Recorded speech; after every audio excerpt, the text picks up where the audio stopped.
Hello welcome aspirants, welcome to our YouTube channel Genesis the way to success. আমি শুভ। আজকে আমি বেশ কিছুদিন পর আবার অ্যাপ্রোপ্রিয়েট প্রিপোজিশনের 4th ভিডিও নিয়ে তোমাদের কাছে এসেছি এসপি বক্সির। তোমরা অনেকেই ডিমান্ড করছো এই ভিডিওগুলো খুব তাড়াতাড়ি দেওয়ার, কিন্তু আমি খুব দুঃখিত এই ভিডিওগুলো আনতে আমার একটু দেরি হচ্ছে, সেই জন্য আমি তোমাদের কাছে ক্ষমা প্রার্থী। আশা করি তোমাদের প্রস্তুতি খুব ভালো চলছে। সামনে ডব্লিউবিপি এসআই এক্সাম 5 ডিসেম্বর এবং আশা করা যাচ্ছে ডব্লিউবিপি এক্সাইজ মেন্স এক্সামটিও খুব তাড়াতাড়ি হবে। তো তোমাদের প্রস্তুতিকে আরও জোরদার করতে আমি সবসময় ইংলিশের জন্য তোমাদের পাশে আছি এবং এইভাবেই তোমাদের পাশে থাকবো। তো চলো লেটস স্টার্ট। আজকে শুরু করা যাক। 150 গত 3টি ভিডিওতে 149 পর্যন্ত হয়েছিল, আজকে আমি 150 থেকে শুরু করছি। 150 হচ্ছে এনামোর্ড উইথ অফ। এনামোর্ড সম্পর্কে একটু বলি। এটা মানে হচ্ছে মোহিত হয়ে যাওয়া। তো এনামোর্ড উইথ হয়, আবার এনামোর্ড অফও হয়। তো একটু আগে আমরা চলে যাই 149-এ। দেখো 149-এ আছে enamoured with a person. Rosalind was enamored with Orlando at first sight. Rosalind অরল্যান্ডোর সাথে তার প্রথম দেখাতেই তার প্রতি মোহিত হয়ে গেছিল। তখন কেউ যদি কারোর প্রতি আকৃষ্ট হয়, মোহিত হয়, তখন এনামোর্ড উইথ। বাট 150 বলছে দেখো কোনো বস্তুর প্রতি বা কোনো অ্যাবস্ট্রাক্ট কোনো কিছুর প্রতি যখন কেউ মোহিত হয় তখন কিন্তু সেটা এনামোর্ড অফ। যেমন though it was their first meeting, he was enamored of her talents. যদিও এটা তাদের প্রথম সাক্ষাৎ ছিল, কিন্তু সে কিসের প্রতি? তার ট্যালেন্টের প্রতি মোহিত হয়ে গেছে। তো প্রথমটায় রোজালিন্ড অরল্যান্ডোর প্রতি মোহিত হচ্ছে, এটা পার্সন টু পার্সন। আর এটা হচ্ছে পার্সন টু থিং, মানে এখানে থিং বলতে অ্যাবস্ট্রাক্ট ট্যালেন্টটাকে বোঝাচ্ছে।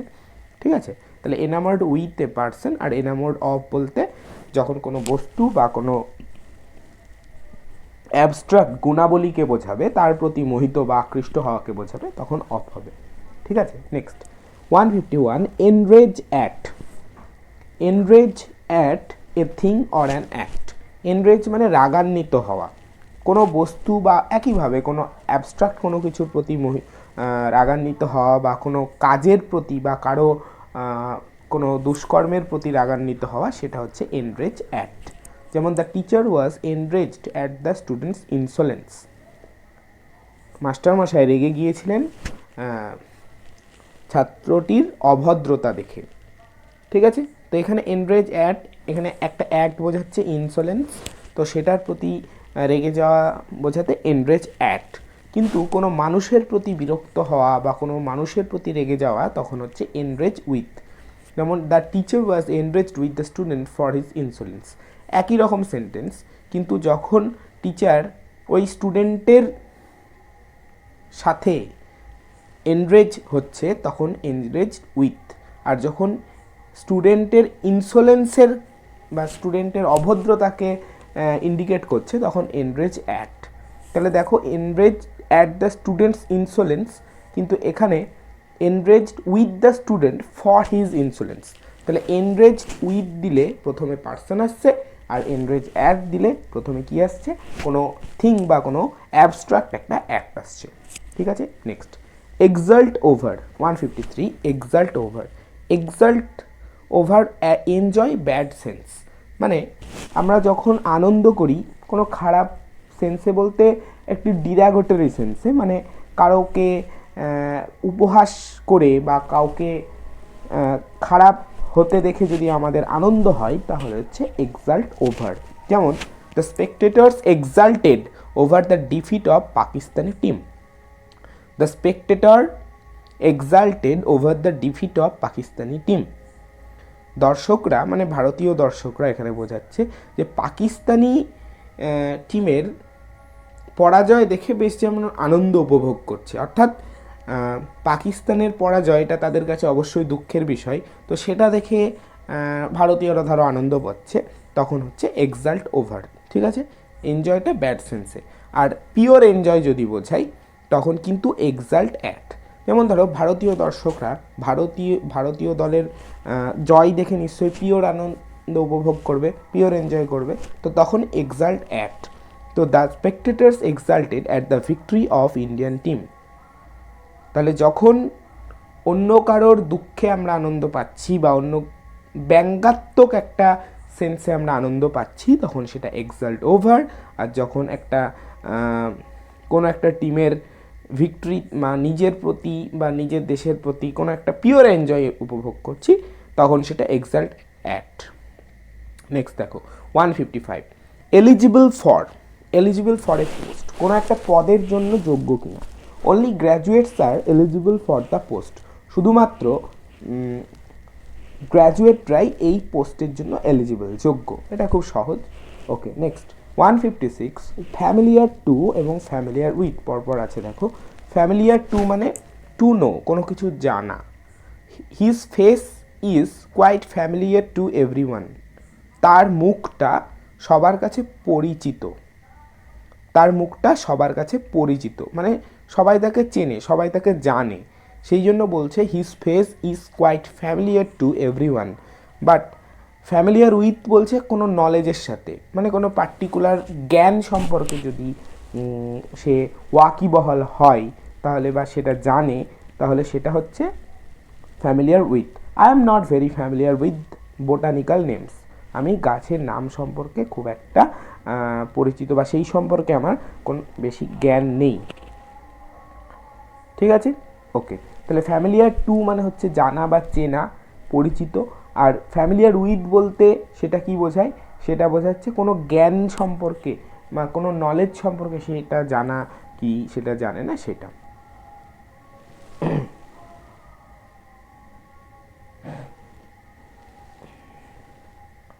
ফলস অফ এবং ফলস টু 158 এবং 159 দেখো। False of heart, he is not false of heart. Heart থাকলে সবসময় ফলস অফ হয়, যেমন সে হৃদয়ের দিক থেকে বা মনের দিক থেকে খুব একটা খারাপ নয়। কিন্তু ফলস টু থাকলে তারপরে ফ্রেন্ডস বা প্রিন্সিপালস, কোনো নীতি আদর্শের কথা বোঝায়। যেমন we should not be false to our friends, আমাদের উচিত নয় আমাদের বন্ধুদের কাছে আমাদের ফলস প্রমাণিত হওয়ার বা তাদের কাছে মিথ্যা কোনো কিছু বোঝানোর বা তাদের কাছে মিথ্যুক বলে পরিচিত হওয়া আমাদের উচিত নয়। তাহলে ফলস অফ হার্ট কিন্তু ফলস টু ফ্রেন্ডস বা ফলস টু কোনো principle. Next fascinated by, fascinated মানে হচ্ছে খুব ভালো লাগা বা খুব মুগ্ধ হয়ে যাওয়া। The children were fascinated by all the toys in the shop windows, শিশুরা ওই শপ উইন্ডোতে, ওই দোকানের জানলাতে যে সমস্ত খেলনাগুলো রাখা রয়েছে সেগুলো দেখে সবাই মুগ্ধ হয়ে গেছে। আর ফ্যাসিনেটেড উইথ কি হচ্ছে, a person. I was fascinated with her because of her admirable manners, আমি তার প্রতি মুগ্ধ কেননা তার খুব প্রশংসনীয় ব্যবহার, মানুষের সাথে কথা বলার ধরন, তার বডি ল্যাঙ্গুয়েজ সব কিছু এতটাই সুন্দর যে আমি তার প্রতি মুগ্ধ ছিলাম। তাহলে ফ্যাসিনেটেড বাই কোনো থিংকে বোঝাবে, কোনো অ্যাবস্ট্রাক্ট কোনো কি বোঝাবে। আর ফ্যাসিনেটেড উইথ সবসময় পার্সনকে বোঝাবে। দেখো যেগুলোই তুমি পাচ্ছ এখানে, এনরেজ উইথ, এনামোর্ড উইথ বা ফ্যাসিনেটেড উইথ, সবগুলোই পার্সনকে ইন্ডিকেট করছে। তাহলে উইথ যেখানে থাকবে তোমাদের খেয়াল রাখতে হবে সেটা পার্সনের ক্ষেত্রে যাওয়ার সম্ভাবনা বেশি থাকে। Next fly into, on hearing my remarks she flew into rage. Fly into anger মানে রাগে বা ক্ষোভে ফেটে পড়া। আমার মন্তব্য শুনে সে একদম রাগে ফেটে পড়েছিল। Okay, next feed on, feed on মানে লিভ অন মানে বেঁচে থাকা। Carnivorous animals feed on flesh, মাংসাশী প্রাণীরা মাংস খেয়ে বেঁচে থাকে। ফিড অন মানে নির্ভর করে বেঁচে থাকা বা ডিপেন্ড অন হয় না, সেরকম ফিড অন কি খেয়ে বেঁচে থাকে। ফন্ডনেস ফর, কিসের প্রতি পছন্দ, কিসের প্রতি ফন্ডনেস না তো কিসের, he has fondness for classical music, তার ক্লাসিক্যাল মিউজিকের প্রতি ফন্ডনেস রয়েছে, পছন্দ রয়েছে। ফন্ড অফ, কিন্তু ফন্ড অফও তাই লাইকিং ফর একই রকম। He is fond of classical music. যদি he has fondness for, fondness থাকে, অর্থাৎ ফন্ডনেসটা কি নাউন, নাউন যদি থাকে তখন তারপরে ফর বসবে। আর যদি হি ইজ ফন্ড অফ, ফন্ড বলতে এখানে অ্যাডজেক্টিভ, ফন্ড অ্যাডজেক্টিভ যদি হয় শুধুমাত্র ফন্ড থাকে তাহলে তারপরে অফ বসবে। He is fond of classical music. Okay, next, for lack of বা ফর ওয়ান্ট অফ বা ফর শর্ট অফ, কিছুর অভাব, কোনো কিছুর। For lack of money he could not continue study further. For lack of money, পয়সার অভাবে সে কিন্তু তার পড়াশোনাটা বেশি এগিয়ে যেতে পারেনি। Next, grieve for a person. Grieve for বলতে একটা মানুষের প্রতি বোঝায়, দুঃখিত হওয়া, কোনো মানুষের জন্য দুঃখ প্রকাশ করা। He grieve for the victims of the storm. সে দুঃখ প্রকাশ করেছিল ঝড়ের যারা ভিকটিমস রয়েছে, অর্থাৎ ঝড়ে যারা ক্ষতিগ্রস্ত মানুষ রয়েছে তাদের জন্য দুঃখ প্রকাশ করেছিল। কিন্তু গ্রিভ ওভার, কোনো জিনিসের প্রতি বা কোনো অ্যাবস্ট্রাক্ট কোনো কিছুর প্রতি যদি দুঃখ প্রকাশ করা বোঝায় তখন গ্রিভ ওভার হয়। He grieved over the loss of money in business. সে কিসের জন্য দুঃখ প্রকাশ করেছিল, না তো ব্যবসায়ে তার টাকা পয়সা লসের জন্য সে দুঃখ প্রকাশ করেছিল। ঠিক আছে, নেক্সট, গ্রিভ অ্যাট। তাহলে দেখো গ্রিভ দিয়ে আরও একটা পেলাম আমরা, গ্রিভ ফর, গ্রিভ ওভার এবং grieve at. Grieve at an event, কোনো অনুষ্ঠান বা কোনো ঘটনার কথা বলছে। He grieved at my father's death when I informed him of my personal tragedy. সে আমার বাবার মৃত্যুর প্রতি সমবেদনা জানিয়েছিল বা দুঃখ প্রকাশ করেছিল যখন আমি আমার ব্যক্তিগত জীবনের দুঃখের ঘটনাগুলো তাকে জানিয়েছিলাম। তাহলে গ্রিভ ফর বোঝায় কোনো মানুষের প্রতি দুঃখ জানানো, গ্রিভ ওভার বোঝায় যে কোনো অ্যাবস্ট্রাক্ট কোনো কিছুর প্রতি বা কোনো বস্তুর জন্য বা কোনো একটা লস, এই সমস্ত কিছুর প্রতি, এই সমস্ত কিছুর জন্য দুঃখ জানানো। আর গ্রিভ অ্যাট মানে কি বোঝায়, গ্রিভ অ্যাট মানে কোনো ঘটনাতে বা কোনো ঘটনার পরিপ্রেক্ষিতে দুঃখ জানানো, যেমন কারো মৃত্যুতে। ঠিক আছে, next, guard against. Guard against mistakes বা temptation. You should guard against the wrong use of words. কিসের বিরুদ্ধে তুমি গার্ড দেবে, না তো কোনো ভুলের বিরুদ্ধে নিশ্চয়ই। তাহলে ইউ শুড গার্ড এগেনস্ট, তোমার অবশ্যই উচিত যে শব্দের ভুল ব্যবহারের বিরুদ্ধে গার্ড দেওয়া। ঠিক আছে, নেক্সট, শব্দের ভুল ব্যবহারের বিরুদ্ধে গার্ড দেওয়া। Next, guard from a danger, বা কোনো বস্তু বা কোনো বিপদ থেকে গার্ড করা। You should guard from him because he is false of heart. তোমার উচিত তার থেকে গার্ড থাকা, কারণ সে ফলস অফ হার্ট, কারণ সে মনের দিক থেকে ভালো মানুষ নয়। Glance at, take a quick look, এক দৃষ্টিতে বা এক পলকে দেখে নেওয়া। He glanced at her face and started noting down her address. Sorry, he glanced at her face, সে তার মুখের দিকে এক ঝলক তাকালো এবং তার ঠিকানাটা নোট করছে, মানে লিখে নিচ্ছে। নেক্সট, গ্ল্যান্স থ্রু মানে গো থ্রু, পড়ে নেওয়া। He glance through the letter in a hurry and handed it back to me. সে এক দৃষ্টিতে খুব তাড়াতাড়ি করে পড়ে নিল চিঠিটা এবং আমাকে ফেরত দিয়ে দিল। গুড অ্যাট, গুড অ্যাট কোনো কিছুতে দক্ষ হওয়া বোঝালে গুড অ্যাট হয়। He is good at piano, সে পিয়ানো বাজাতে দক্ষ। যদি আমরা বলতাম he is good at cricket, সে ক্রিকেটে ভালো, এরকম বলি না আমরা, সে এটাতে ভালো ওটাতে ভালো, মানে কি সে যে এক্সপার্ট বা সে যে দক্ষ এটা আমরা বোঝাই, তো এখানেও সেটাই বোঝাচ্ছে। ঠিক আছে, নেক্সট চলো 175। তাহলে গুড অ্যাট দেখলাম যে এক্সপার্ট, আর গুড ফর কিসে হয়, nothing. He is good for nothing fellow, মানে কোনো কিছুর জন্য সে ভালো নয় এটা বোঝাচ্ছে। ঠিক আছে, next 176। Hear from a person, কোনো মানুষের থেকে কোনো কিছু শোনা। I have not heard from you for a long time, আমি তোমার থেকে অনেক দিন কোনো কিছু শুনিনি, মানে এখানে তোমার থেকে কোনো কিছু শুনিনি বলতে তোমার নিউজ পাইনি, কি ব্যাপার অনেক দিন কোনো খবর পাই না তোমার, আমরা বলি না এরকম আর কি, যে অনেক দিন ধরে তোমার কোনো খবর পাচ্ছি না, তো সেটাই বলছে যে I have not heard from you for a long time, বহুদিন ধরে আমি তোমার কোনো খবর পাইনি। কোনো মানুষের থেকে কোনো কিছু শোনা বোঝালে তাহলে কি হয়, হিয়ার ফ্রম হয়। Next, here of something, I hard of this event in Mumbai and রাশড back to Delhi. কোনো ঘটনার সম্পর্কে শোনা, আমি মুম্বাইতে বসে এই ঘটনাটার সম্পর্কে শুনেছি এবং দ্রুত দিল্লিতে ফিরে এসেছিলাম। Next, hear by post through communication, যখন কোনো ফোন বা কোনো যোগাযোগ মাধ্যম বা কোনো চিঠির মাধ্যমে কোনো খবর পাই তো সেটা হচ্ছে হিয়ার বাই। তাহলে হিয়ার ফ্রম বলতে কোনো মানুষকে বোঝায়, হিয়ার অফ বলতে কোনো ঘটনা শোনার কথা বোঝায়, আর হিয়ার বাই বলতে কোনো পোস্ট, কোনো চিঠি বা কোনো যোগাযোগ মাধ্যম সম্পর্কে যে খবরটা পাচ্ছি সেটা বোঝাচ্ছে। যেমন I heard by a letter about his uncle's death, আমি তার কাকার মৃত্যু সম্পর্কে তার একটি চিঠি থেকে খবরটা পেয়েছি। নেক্সট, 179, হার্ড বাই, নিয়ার মানে কাছে, the college is hard by and I go to college on foot, কলেজটি খুব কাছে এবং আমি কলেজ পায়ে হেঁটেই যাই। তাহলে হার্ড বাই মানে কি, খুব কাছে।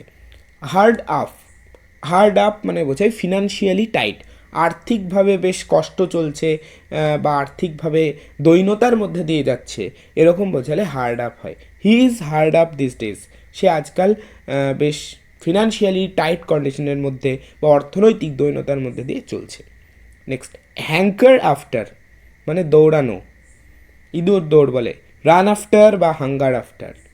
Don't hanker after money and ফেম, বলছে টাকা এবং যশের পিছনে এরকমভাবে দৌড়িও না। ওকে, হ্যাঙ্কার আফটার মানে খুব দিক বিদিক জ্ঞানশূন্য হয়ে বা একদম খুব ক্ষুধার্তের মতো দৌড়ে যাওয়া, সেটাকে বলে hanker after. Next, healed of A disease, কোনো রোগ থেকে যখন কেউ কিওর হয়ে যায়, নিরোগ হয়ে যায়, সেটা হচ্ছে healed of. He is healed of illness after long treatment, মানে অনেক দিনের ট্রিটমেন্টের পরে সে অসুস্থতা থেকে আরোগ্য লাভ করেছে। Next, infer from 183, infer from a statement, you can not infer anything from a statement, মানে কোনো একটা বক্তব্য থেকে বা কোনো একটা বিবৃতি থেকে কোনো কিছু উদ্ধার করা, মানে কোনো কিছু বোঝা।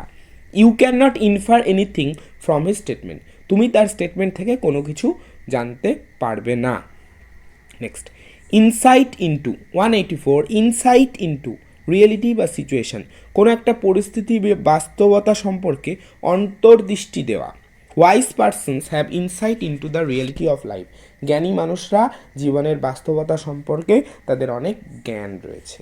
তাহলে ইনসাইটের পরে কি বসছে, ইনটু, মানে বোঝায় যে কোনো বাস্তবতা বা কোনো পরিস্থিতি সম্পর্কে একটা অন্তর্দৃষ্টি, যে এর কি কি কনসিকুয়েন্স হতে পারে।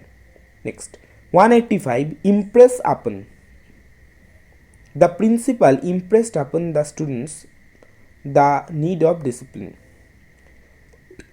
ইমপ্রেস যখন কোনো মানুষের প্রতি বা তার উপদেশের প্রতি কেউ হচ্ছে, ইমপ্রেস হচ্ছে, মুগ্ধ হচ্ছে, তখন আপন। The principal impressed upon the students the need of discipline, principal কাদেরকে মুগ্ধ করেছে, স্টুডেন্টসদের মুগ্ধ করেছে কি সম্পর্কে, না তো তিনি একটা স্পিচ দিয়েছেন হয়তো ডিসিপ্লিনের প্রয়োজনীয়তা সম্পর্কে, সেটা বলে সে স্টুডেন্টদের ইমপ্রেস করেছে। ইমপ্রেস উইথ এ থিং, কোনো অ্যাবস্ট্রাক্ট কোনো কিছুর প্রতি বা কোনো বস্তুর প্রতি আবার ইমপ্রেস হওয়া বা মুগ্ধ হওয়া বোঝালে তাহলে তখন কি হয়, ইমপ্রেস উইথ হয়। He impressed me very much with his good manners, সে আমাকে খুবই মুগ্ধ করেছে তার ভালো ব্যবহার দিয়ে। ওকে, ঠিক আছে। নেক্সট, ইনকোয়ার ফর বা অ্যাবাউট, খোঁজ নেওয়া। ইনকোয়ার ফর বা অ্যাবাউট দুটোই বসে, সেটা মানে বোঝায় যে খোঁজ নেওয়া, কোনো কিছু সম্পর্কে খোঁজ নেওয়া। He has just gone to enquire for the supply of rations, সে গিয়েছে কি করতে, না তো রেশনের সাপ্লাই সম্পর্কে খোঁজ নেওয়ার জন্য। আর ইনকোয়ার আফটার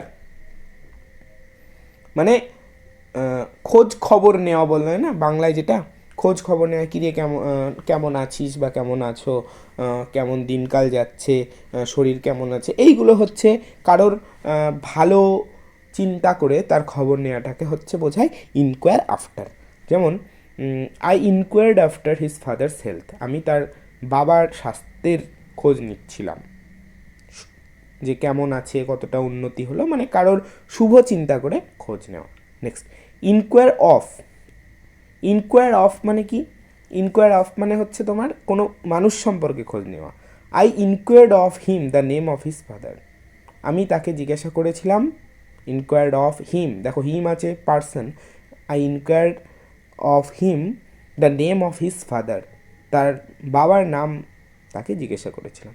আর ইনকোয়ার্ড ইনটু, ইনভেস্টিগেট মানে তদন্ত করা। The police are inquiring into the case, police এই কেসটিতে তদন্ত চালাচ্ছে। তাহলে দেখো ইনকোয়ারের পরে ফর বসছে কোথায়? কোনো বস্তু ক্ষেত্রে বা কোনো একটা বিষয় সম্পর্কে খোঁজ নেওয়া, সেটা হচ্ছে ইনকোয়ার ফর বা ইনকোয়ার অ্যাবাউট। আর ইনকোয়ার আফটার মানে কারো শুভ চিন্তা করে, কারো ভালো চিন্তা করে বা কারো স্বাস্থ্যের কথা জিজ্ঞাসা করা, সেটা হচ্ছে ইনকোয়ার অফ। আর ইনকোয়ার ইনটু কি, সরি ইনকোয়ার আফটারটা হচ্ছে কারোর শুভ চিন্তা করে, কারোর ভালো চিন্তা করে তার স্বাস্থ্য সম্পর্কে খোঁজ নেওয়া। আর ইনকোয়ার অফ হচ্ছে কোনো মানুষ সম্পর্কে খোঁজ নেওয়া। আর ইনকোয়ার ইনটু হচ্ছে কোনো তদন্তর ব্যাপারে বোঝানো। ঠিক আছে, এটা তোমাদের খেয়াল রাখতে হবে। তাহলে যখন এরকম পরীক্ষায় তোমাদের ইনকোয়ারের পরে এতগুলো প্রিপোজিশন থাকবে, তাহলে কিন্তু তোমাকে সেন্টেন্সের কনটেক্সট দেখে বুঝতে হবে যে কোথায় কোনো একটা বিষয় সম্পর্কে বোঝাচ্ছে। যদি বিষয় সম্পর্কে বোঝায় তাহলে ফর হবে, যদি স্বাস্থ্য তার এবং শুভ চিন্তা সম্পর্কে বোঝায় তাহলে ইনকোয়ার আফটার হবে, যদি কোনো মানুষ সম্পর্কে বোঝায়, তার সম্পর্কে জানছে, দেখো তখন অফের পর মানে ব্ল্যাঙ্কের পরে পার্সন থাকবে, পার্সোনাল প্রোনাউন বা নাউন থাকবে, তখন ইনকোয়ার অফ হবে। আর যদি পুলিশের তদন্ত বা এরকম কিছু বোঝায় তাহলে ইনকোয়ার ইনটু হবে। ওকে, এটা কিন্তু খেয়াল রাখতে হবে। তাহলে ইনকোয়ারের কিন্তু 4টে প্রিপোজিশন বসছে, এগুলো কিন্তু খুব কনফিউশন ক্রিয়েট করে এবং এই এই জায়গাগুলো থেকেই কিন্তু এক্সামিনাররা কোশ্চেন তোলে। নেক্সট, ইন্টারফেয়ার ইন, কোনো বিষয়ে নাক গলানো। Don't interfere in my private affairs, আমার ব্যক্তিগত ব্যাপারে প্লিজ ইন্টারফেয়ার করো না। আর ইন্টারফেয়ার উইথ মানে হিন্ডার, মানে লুকোনো। Refrain from interfering with the course of justice, refrain from interfering with the course of justice মানে তুমি বিরত থাকো।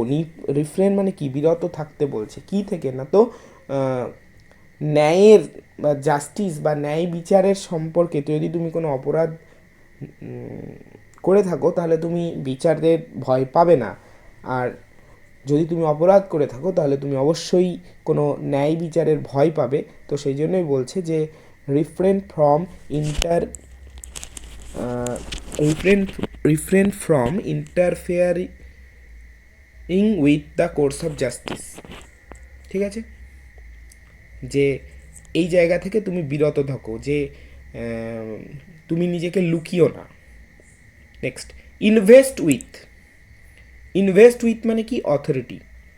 The principal was invested with the powers to deal with the problems মানে কারোর যদি ক্ষমতা বেড়ে যায়, কোনো অথরিটি বেড়ে যায়, ক্ষমতা প্রণয়ন তার যদি বেড়ে যায়, মানে কোনো পদাধিকার যদি বেড়ে যায়, সেক্ষেত্রে ইনভেস্ট উইথ।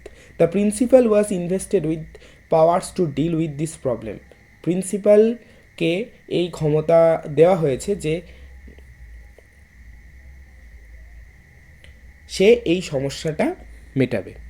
ঠিক আছে, নেক্সট, ইনফ্লুয়েন্স উইথ কোনো মানুষের এক মিনিট,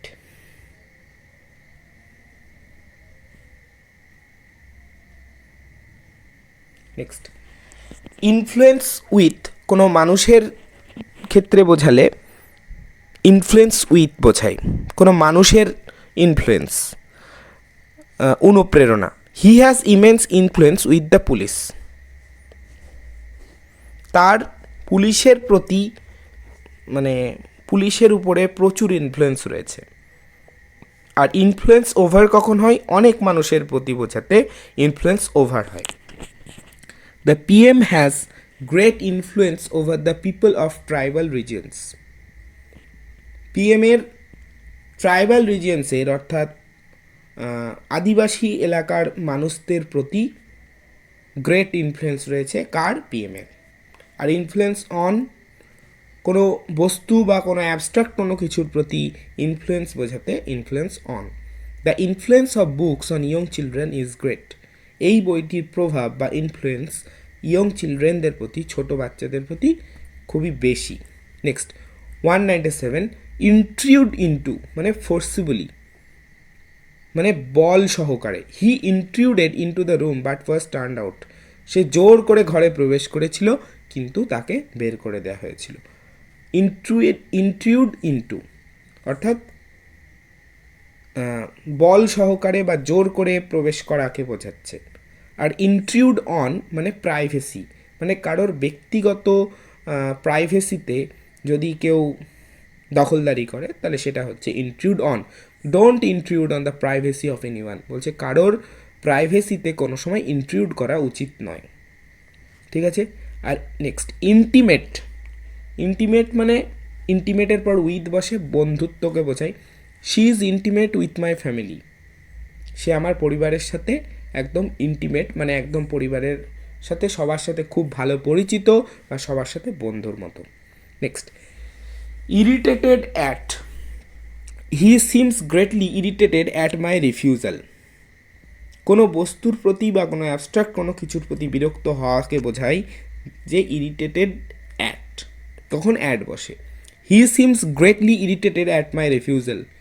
আমার রিফিউজালে সে খুবই বিরক্ত বোধ করেছিল। তাহলে অ্যাটের পরে দেখো মাই রিফিউজাল আছে, এটা একটা কি? আমার প্রত্যাখ্যান। এটা বস্তু না, এটা একটা অ্যাবস্ট্রাক্ট কোনো কিছু, তখন ইরিটেটেড অ্যাট। আর ইনসেন্সড অ্যাট, এখানেও তাই থিংয়ের প্রতি। হি ওয়াজ গ্রেটলি ইনসেন্সড অ্যাট হিজ কন্ডাক্ট। রাগান্বিত হওয়া, যে সে তার আচরণে, এখানে অন্য একজনের বোঝাচ্ছে, খুবই রাগান্বিত হয়েছে। তো যে কোনো থিং বোঝাতে, এখানে থিং বলতে অ্যাবস্ট্রাক্ট কোনো কিছুর বোঝাচ্ছে, সেটা হচ্ছে তোমার থিং। এগুলোর পরে অ্যাট বসে। Next indignant at. Instead of being happy he is indignant at my offer.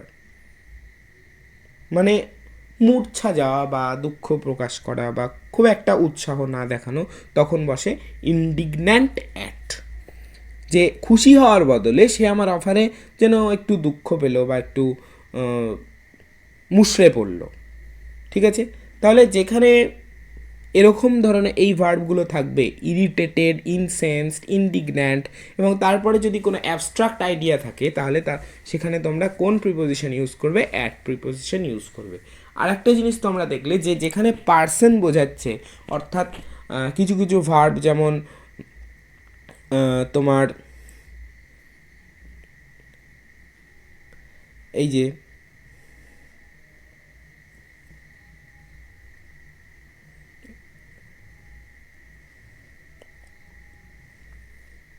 Familiar with, enamoured with, enrage with. Familiar উইথটা জ্ঞানকে বোঝায়, নলেজকে বোঝায়, কিন্তু এনামোর্ড বা এনরেজ এগুলো কিন্তু পার্সনকে বোঝায়। তো উইথ থাকলে ম্যাক্সিমাম ক্ষেত্রে কিন্তু পার্সন ইন্ডিকেট করে। তো তোমরা সেখানে দেখবে যে পার্সোনাল প্রোনাউন থাকছে বা নাউন থাকছে, তখন সেখানে তোমরা উইথ ইউজ করবে। আর যদি এই ধরনের ভার্বগুলো থাকে এবং সেখানে যদি থিং বা কোনো অ্যাবস্ট্রাক্ট আইডিয়ার প্রতি বোঝায়, তখন অ্যাট বসে। ঠিক আছে। তাহলে 200 অবধি শেষ হলো। আজকে আমাদের 4th ভিডিও এখানেই শেষ। তো তোমরা এইভাবে আমার পাশে থাকো, খুব তাড়াতাড়ি সমস্ত ভিডিওগুলো আপলোড করব। এবং তোমরা ফ্রেজাল ভার্বের ভিডিও চেয়েছো, ফ্রেজাল ভার্বও খুব তাড়াতাড়ি আপলোড করে দেবো। আর সবার মধ্যে শেয়ার করে আমার চ্যানেলকে আরও বাড়াতে সাহায্য করো। আমার শুভেচ্ছা তোমাদের সাথে রইল। আজ তাহলে এ পর্যন্তই। Have a good day.